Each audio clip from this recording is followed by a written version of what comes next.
Willaway sod has been around for over 25 years. Previous to that, we were into cattle, citrus, timber, and developing.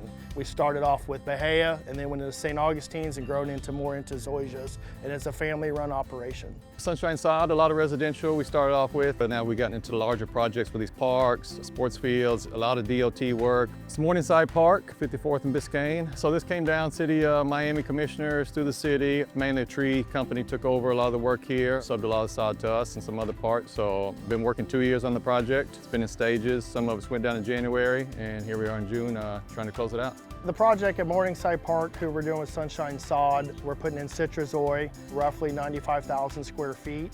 We've done maybe 211 pallets. They had a lot of saltwater intrusion here. That was the main problem with the seawall, so they integrated the park with the seascape asphaltum on the front side.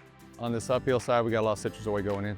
CitraZoy, to me, in our experience, has been very successful. It's really kept its color, especially in the cold, harsh that we had this year in Florida. You know, the past 15 years, we haven't had a cold like that. It's been the greenest sod that we've had here, surprisingly, as well as the disease pressure that we've seen in the CitraZoy when it gets hot, and then we have to really water a lot of the grasses. It responds really well.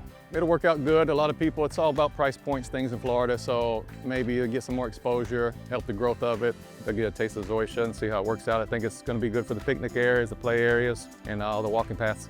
This project at Morningside, where this sod is going to, I'm very high on hopeful on what the future is. We're going on the end user with the park, where when people use it, the aesthetics, the beauty of when they get there, they can look at the grass and the ambiance, and then as well as when they walk across it, they can feel it. You know, it's really nice texture, and it's just beautiful to be around.